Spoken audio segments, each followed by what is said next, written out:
देखो चैप्टर का नाम है इलेक्ट्रोकेमिस्ट्री। इलेक्ट्रोकेमिस्ट्री का मतलब होता है इलेक्ट्रिसिटी और reaction. Electro means electricity, chemistry means reaction, मतलब इलेक्ट्रिसिटी से रिएक्शन, रिएक्शन से इलेक्ट्रिसिटी बना सकते हैं। तो a branch of science we deal with the study of production of electric energy by chemical energy. Chemical energy से electrical energy का production करते हैं, तो उस ब्रांच ऑफ साइंस को क्या कहते हैं? इलेक्ट्रोकेमिस्ट्री कहते हैं। ठीक है, इसमें क्या है, जो रिएक्शन होती है वो रिडॉक्स रिएक्शन होती है। रिएक्शन कौन सी होती है? Redox reaction. रिडॉक्स मतलब रिडक्शन, ऑक्सीडेशन। रिडक्शन मतलब RIG, reduction is gain of electron. Gain of electron मतलब इलेक्ट्रॉन गेन करे तो रिडक्शन होता है। ऑक्सीडेशन क्या होता है? OIL, oxidation is lose of electron, जब इलेक्ट्रॉन लूज करा जाए। याद रखना, एटम कभी भी इलेक्ट्रॉन को लूज करता है तो कैटाइन बनाता है, एटम हमेशा गेन करता है तो एनाइन बनाता है। तो जब भी इस साइड जाओ, मतलब प्लस वैल्यू से माइनस वैल्यू की ओर जाओगे तो रिडक्शन करोगे, और माइनस वैल्यू से प्लस की ओर जाओगे तो ऑक्सीडेशन करोगे। देखो जी, आपका माइनस से प्लस मतलब इलेक्ट्रॉन निकाल रहे हो, लूज कर रहे हो, और प्लस से माइनस तो इलेक्ट्रॉन गेन कर रहे हो, क्योंकि इलेक्ट्रॉन माइनस होता है। माइनस चीज को लोगे तो माइनस बनोगे, तो माइनस की तरफ जाओगे तो गेन कर रहे हो, और प्लस की तरफ जाओगे तो लूज कर रहा है। क्लियर हो गया? जैसे मानो A+4 है और -3 में गया, +4 से +3, +4 से -3, +4 से -3 मतलब सीधा सीधा रिडक्शन जा रहा है, रिडक्शन। ठीक है, कितना? 1 2 3 4 5 6 7, तो 7 इलेक्ट्रॉन है कि नहीं है? क्लियर हो गया? ऐसे ही +3 से +4 जा रहा है, +3 से +4 का मतलब एक इलेक्ट्रॉन लूज कर रहा है। क्लियर? प्लस की ओर जाओगे लूज, माइनस की ओर जाओगे गेन। क्लियर हो गया? अब आता है सेल। सेल क्या होती है? एक डिवाइस होती है जो इलेक्ट्रिसिटी से रिएक्शन, रिएक्शन से इलेक्ट्रिसिटी, मतलब बैटरी को ही डिवाइस कहते हैं, जिसको सेल नाम देते हैं। सेल दो प्रकार के होते हैं, वोल्टेलिक, गैल्वेनिक और इलेक्ट्रोलाइटिक। वोल्टेलिक में याद रखना, वोल्टेलिक गैल्वेनिक में याद रखिएगा कि रिएक्शन से इलेक्ट्रिसिटी बनती है, रिएक्शन से इलेक्ट्रिसिटी। और इलेक्ट्रोलाइटिक में क्या होता है? इलेक्ट्रिसिटी से रिएक्शन होती है। अब वोल्टेलिक में याद रखिएगा LOAN, मतलब left oxidation, anode negative. Left में एनोड होगा जो ऑक्सीडेशन करेगा और नेगेटिव होगा। राइट में क्या होगा? कैथोड जो रिडक्शन करेगा, पॉजिटिव होगा। तो दो आपके बीकर होंगे, एक होगा एनोड, एक होगा कैथोड। एनोड और कैथोड को किससे यूज करा जाएगा? Volt meter. याद नहीं, यहाँ बैटरी का कोई रोल नहीं है, यहाँ करंट बना रहे तुम तो क्या लगाया जाएगा? वोल्ट मीटर, कितना वोल्टेज आ रहा है। और बीच में एक कांच की एक ट्यूब लगाई जाती है जिसको कहते हैं सॉल्ट ब्रिज। अब सॉल्ट ब्रिज का काम क्या है? सॉल्ट ब्रिज में एक सॉल्यूशन भरा रहता है, KCl KNO3 अगर अगर। ये ऐसा सॉल्यूशन होता है जो इनर्ट होता है, मतलब किसी से रिएक्शन नहीं करता, ऐसा नहीं। अच्छा, जो सॉल्ट ब्रिज है वो दोनों सेल को, दोनों हाथ को क्या करता है? जोड़े रखता है, और पोटेंशियल अलग अलग रखता है। पोटेंशियल जब डिफरेंस बना रहेगा तो करंट पास होता रहेगा, अगर पोटेंशियल डिफरेंस नहीं होगा तो करंट मूव नहीं कर पाता विदाउट पोटेंशियल डिफरेंस। क्लियर? तो पोटेंशियल डिफरेंस बनाए रखता है सॉल्ट ब्रिज। तीसरी चीज क्या है? सॉल्ट ब्रिज अगर तुम हटा रहे हो तो वोल्टेज क्या हो जाएगा? जीरो। वोल्टेज जीरो तो कोई करंट नहीं बनेगा। अब आता है इलेक्ट्रोलाइटिक सेल। इलेक्ट्रोलाइटिक सेल में याद रखना, यहां था LOAN और यहां है LOAP। लेफ्ट में एनोड लगाओगे, ऑक्सीडेशन होगा पॉजिटिव। राइट में कैथोड लगाओगे, रिडक्शन होगा नेगेटिव। क्लियर? ये दोनों चीजें समझ में आ गई। अब आता है भैया वोल्टेलिक और गैल्वेनिक सेल में क्या होता है। अपन ने दो बीकर बनाए थे कि नहीं बनाए थे? दो बीकर, बीच में सॉल्ट ब्रिज लगाई थी। एक साइड एनोड बनाया था, एक साइड कैथोड बनाया था, उसमें वोल्ट मीटर लगाया था। तो देखो बेटा, जी वाला हिस्सा जे है और जे वाला हिस्सा जे है, और बीच की जो सॉल्ट ब्रिज है वो जे है। तो याद रखना, लेफ्ट साइड हमेशा एनोड होता है, राइट साइड हमेशा कैथोड होता है। एनोड ऑक्सीडेशन करता है, कैथोड रिडक्शन करता है। बीच में जो दो लाइनें खींची हैं वो सॉल्ट ब्रिज है।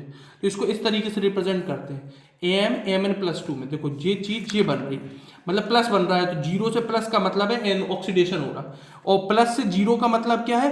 रिडक्शन हो रहा। क्लियर हो गया?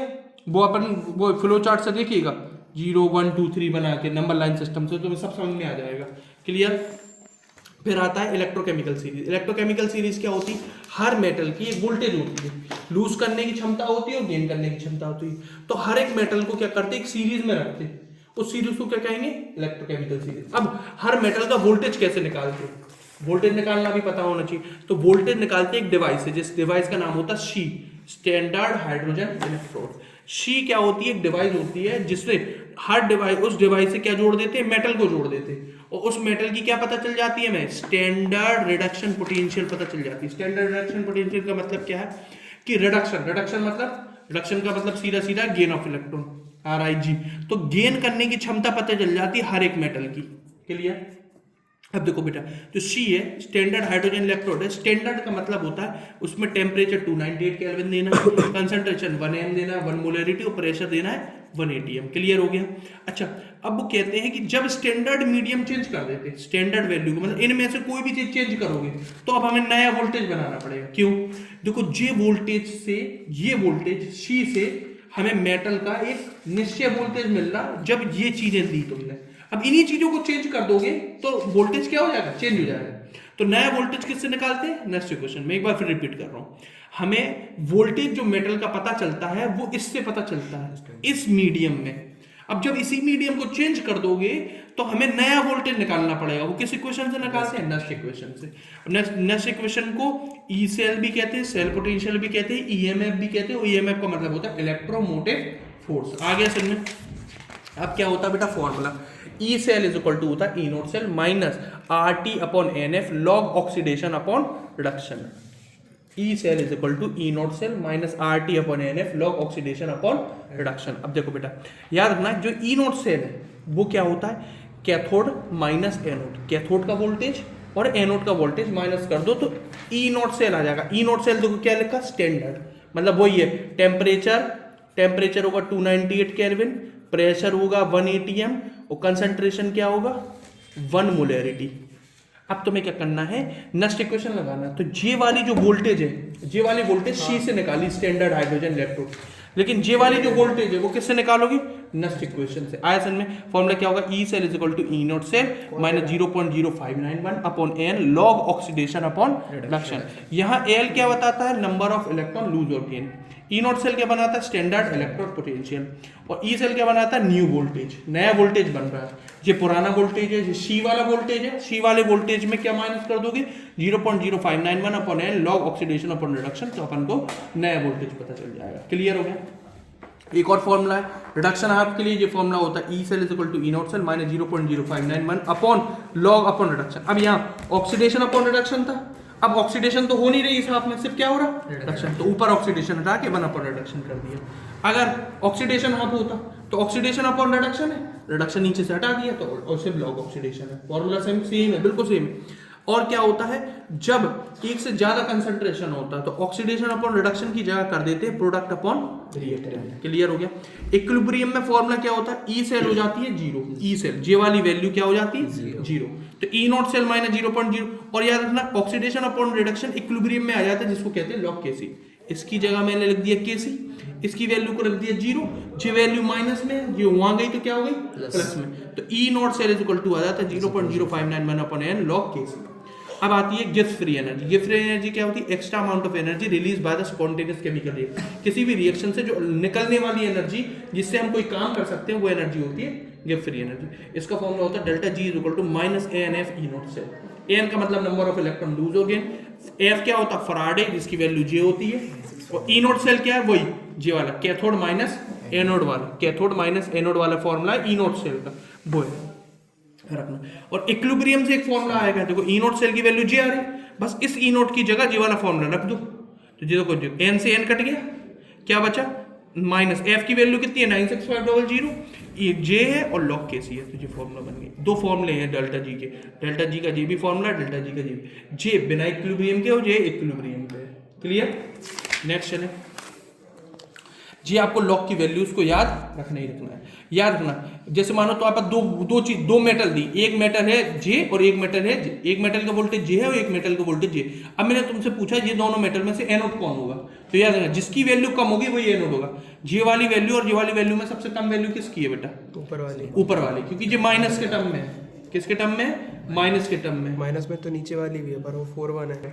चलो साथ ही रहता, आगे बढ़ाओ। देखो बेटा क्या है कि जैसे मानो जो दोनों मेटल है, इन दोनों में से वैल्यू किसकी कम होगी, ये माइनस का टर्म बड़ा है, माइनस में है तो ये वाली वैल्यू कम है। तो हमेशा याद रखना जो लीस्ट वैल्यू होती है वो हमेशा एनोड बनता है। तो इन दोनों में से अगर पता भी नहीं होता इन दोनों में से कौन एनोड है, तो हमेशा लीस्ट वाला वैल्यू वाला एनोड बनता है और आपका हायर वाला कैथोड। और अगर इससे ई नोट सेल निकालना पड़ता तो क्या कुछ नहीं करते, कैथोड वाली वैल्यू से एनोड वाली वैल्यू माइनस कर देते, मतलब -3 इतने से -0.41 कर देते, तो माइनस माइनस प्लस, तो माइनस का 0.31 प्लस 0.4 ऐसे सॉल्व करके आंसर निकाल देते वोल्टेज।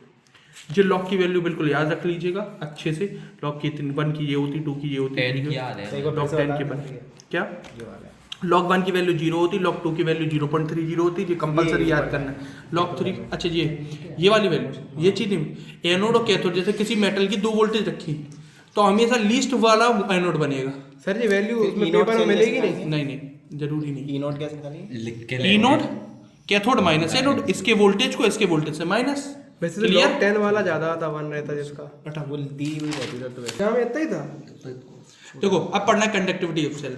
रेजिस्टेंस क्या होता है, रो एल अपॉन ई, रो रेजिस्टिविटी होती है, रेजिस्टिविटी निकालोगे तो resistance upon area upon length. Conductance क्या होता है 1 अपॉन आर, मतलब 1 अपॉन रेजिस्टेंस। कंडक्टिविटी क्या होता है 1 अपॉन रेजिस्टिविटी, है ना। और एक और फॉर्मूला, इसका मोस्ट इंपॉर्टेंट फॉर्मूला जे है बेटा, इस मोस्ट इंपॉर्टेंट फॉर्मूला जे है कि आपका कंडक्टिविटी इज इक्वल टू होता है conductance into cell constant. Conductance क्या होता है 1 अपॉन आर और सेल कांस्टेंट होता है एल अपॉन ए। ये वाला फॉर्मूला बिल्कुल याद रख लीजिएगा, क्वेश्चन सबसे ज्यादा इधर ही से आते हैं। फिर इसके बाद आते हैं किससे, मोलर कंडक्टेंस। मोलर कंडक्टेंस क्या होता है kappa into 1000 upon M. Equivalent conductance क्या होता है कप्पा इंटू 1000 अपॉन एन। यहाँ एम है मोलरिटी और यहाँ एन है नॉर्मेलिटी। बस यूनिट याद रखना सबकी। नॉर्मलिटी कैसे निकालते सर? नॉर्मेलिटी के साथ कैसे निकालते हैं इसकी वैल्यू? वैल्यू इसकी गिवन रहती होगी। गिवन रहेगी वो तो वैल्यू, तो ठीक है, वो अप्लाई करना है बस फॉर्मूले में, सब चीजें दी गई होंगी। कोलार्स लॉ क्या है, कोलार्स लॉ है आपका लिमिटिंग मोलर कंडक्टिविटी होता है delta naught M equal to cation plus N. सबसे क्वेश्चन यहाँ से भी आना है, ये भी बिल्कुल करना है एसिटिक एसिड किसी भी हालत से, ठीक है। इसमें से हाँ वो एसिटिक एसिड वाला सबसे ज्यादा क्वेश्चन है। एक डिग्री ऑफ डिसोसिएशन का फॉर्मूला है molar conductivity upon limiting molar conductivity, और डिसोसिएशन कांस्टेंट का मतलब होता है C alpha square 1 minus alpha. ये वाले फॉर्मूले भी याद करना है। फिर आता है एक फैराडेज लॉ। फैराडे लॉ क्या कहता है, फैराडे लॉ जी कहता है कि कभी भी इलेक्ट्रोलिसिस पे मेटल हमेशा कहाँ डिपॉजिट होती, कैथोड साइड। मेटल कहाँ डिपॉजिट होती, कैथोड साइड। फॉर्मूला होता है W is equal to Q, और Q होता है Q is equal to IT, है ना। तो W इज इक्वल टू क्या हो जाता है ZIT, प्रोपोर्शनल साइन हटाते हैं ZIT। Z क्या होता है इक्विवेलेंट, एक इलेक्ट्रोकेमिकल इक्विवेलेंट। अब Z क्या होता है atomic weight upon n into 96500, या तो इक्विवेलेंट वेट अपॉन 96। अब इसमें तुलना करो तो क्या है, एटॉमिक वेट अपॉन n है और यहाँ इक्विवेलेंट वेट है, मतलब यही चीज क्या बनाती है, इक्विवेलेंट वेट बताती है। समझ में, अगर एटॉमिक वेट अपॉन n की जगह इक्विवेलेंट वेट रख सकते हैं, क्लियर। दोनों फॉर्मूले से अप्लाई होता है।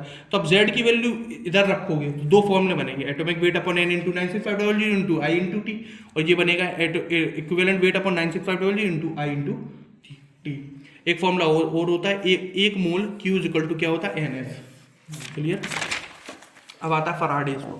फैराडेज लॉ क्या होता है, when two electrolytic cell are connected as a series, दो सेल सीरीज में कनेक्टेड होते हैं तो बस एक फॉर्मूला याद रखना, W1 upon W2 is equal to equivalent weight अब फर्स्ट का, इक्विवेलेंट वेट सेकंड का। इक्विवेलेंट वेट किसके बराबर होता, एटॉमिक वेट अपॉन n के, क्लियर।